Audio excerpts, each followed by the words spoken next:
Hey everyone, on Monday, September 15th, 2025, Tailworlds just dropped an absolute banger of an update for us with Beta Patch 1.3.0. So if you want the quick and dirty details about everything they added in the new patch, you've come to the right place, because here is the TLDR version of the patch notes.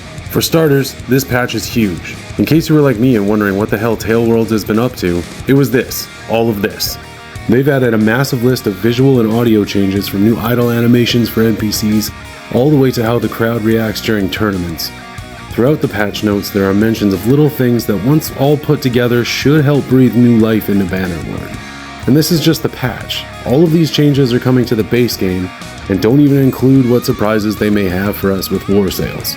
Anyway, back on track. Bannerlord has a stealth option now. Just like I talked about in my Warsails deep dive video, you can officially sneak around in both hideouts and prison breaks. Enemies can find you through sight or sound, so sticking to cover and hiding in shadows or tall grass actually matters. There are 4 states of alertness: neutral, cautious, searching, and fully alarmed. To help you on these missions, there will be a small tutorial, as well as some blackened clothing for hiding, and a handy bag of rocks for distracting.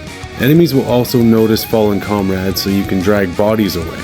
Your roguery skill determines how much damage you deal with sneak attacks, your stealth speed, and how much noise you make. As if I needed more reasons to make a roguery-based character. Your armor now has a stealth bonus stat that you can see as a tooltip, and you can have a 3rd equipment loadout for stealth missions aside from your battle and civilian gear. This new system isn't just a minigame, because now they've also changed up how dungeons and hideouts function, as well as disguising yourself to sneak into town. I would love to try this myself and give you guys some footage, but sadly I'm on console.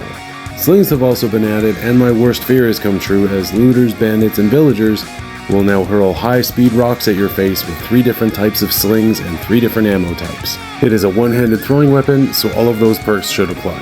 There's now morale and retreat conditions to simulated battles, so keeping your morale high when you hit send troops will give you an advantage. This only applies to fights with lords and not leaderless parties like looters. Siege battles have also changed a bit. The defender advantage has been removed or calculated differently. During siege battles, troops should no longer be confused by ladders and siege weapons in their way, and with all of the bug fixes, it should be a lot smoother for everybody. Deserters are a new bandit faction that is created after battles with lords. These are still trained soldiers and not actual bandits, but if they count as bandits, can you recruit them with the same perks? I'm not sure. Someone go test it and let me know how that goes in the comments. Patrol parties is a new type of party that, you guessed it, patrols. They stick near the bound settlement and villages and help defend them. Up to 100 random events will pop up as you play and are based on your actions during the game. They offer a choice that can affect your character's traits, skills, party, items, or goal. I can't wait to see what kind of stories come from this. And the Sturgia changes have come to the base game. Their new cultural bonuses are village grain production plus 10%, and armies are gathered with 50% less influence. So I was very wrong in my theory, but still very happy with these changes. Now with the right perks, you should be able to make a Sturgian army for nearly nothing. Aside from the kite shields, the only thing I guessed right was the helmets. Nord-inspired helmets and weapons have been changed. That's okay. Sturgia still got a good amount of changes, and I'm all for it. Wanderers spawn younger and leave older, keeping them in the game longer and letting you get them as companions. You slowly heal over time when you're taken prisoner, getting up to 20% of your health back. Traveling on the map is 20% slower now. At first glance, this seems like a really weird nerf, but what it does is give Calradia a bigger sense of scale. Overall, the party AI got some big adjustments that make them act smarter and less erratic around the map. This also applies to armies, with more tactical decisions when it comes to how they resupply and attack. Kingdoms and diplomacy. It's finally here, at least in some form. Each kingdom can now have 2 alliances. These allies can aid you in wars against your enemies, and it lasts for 1 in-game year, unless there's a current call to war agreement, and those last for 2 seasons or 42 game days. There are also trade agreements now. Separate from alliances, a kingdom can now have 2 of those as well. They also last for 1 year. This will increase caravans and therefore actual items with the partnered kingdoms. Tailworlds has also reworked the war, peace, and tribute decisions so kingdoms will choose their opponents more wisely. And with some balancing made to the war effort calculations, it should stop winning kingdoms from paying tribute and losing kingdoms from demanding tribute. I'd settle for gold changing hands to just be shown from the peace declaration screen, but still. Big changes have come to the economy of Calradia as well.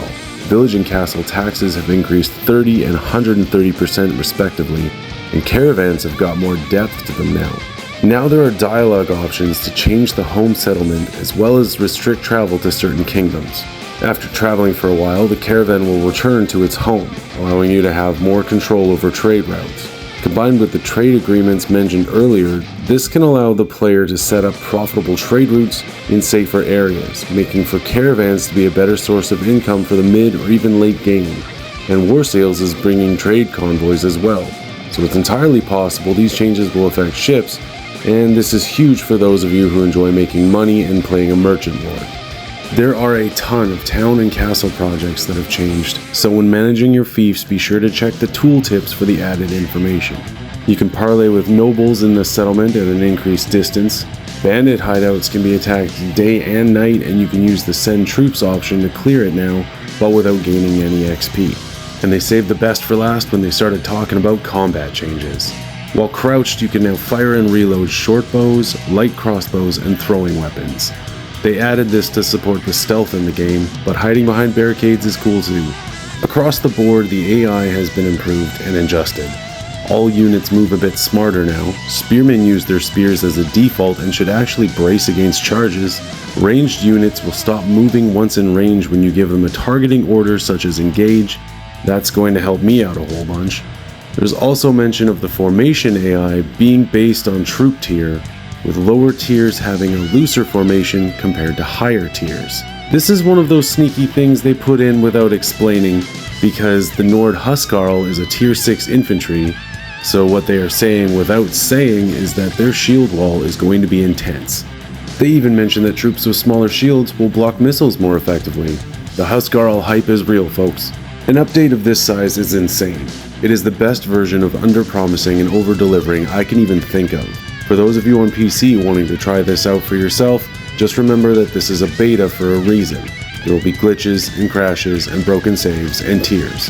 But once it's all polished and ready for release, this is going to vastly improve Bannerlord and help make it the game we all know it can be. I hope you enjoyed this jam-packed video. I tried to fit a bunch of information in as little time as possible, and so I did leave out some minor things. If you want to check out the full patch notes for yourself, the link is in the description. If you're still watching this far, then thank you so much, and you should probably like this video and subscribe to my channel. That's all I got for now, and I'll see you in the next one.